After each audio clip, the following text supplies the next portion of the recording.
మీ ఇంటి దగ్గర పారిజాత చెట్టు ఉందా? అలా ఉంది అంటే మీరు చాలా గొప్ప ధనవంతులు అవుతారని అర్థం.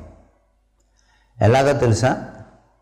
పారిజాత చెట్టు ఎక్కడైతే ఉంటుందో అక్కడ తప్పనిసరిగా పంచమహాపాతకాలను పోగొట్టుతుంది.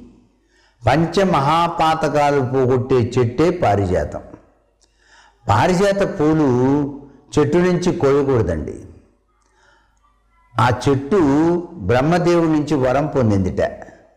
నన్ను ముట్టుకొని కోయకూడదు, నేనే రాలుతాను, రాలిన తర్వాత కింద పడ్డ వేరుకుంటే చాలు, వాళ్ళందరికీ యోగం సిద్ధింపచేస్తాను అని.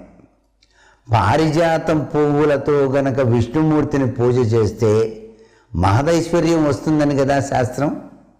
అంతేకాదండి, సంతానం లేనటువంటి వాళ్ళకి సంతానేచ్ఛ కూడా సిద్ధింపజే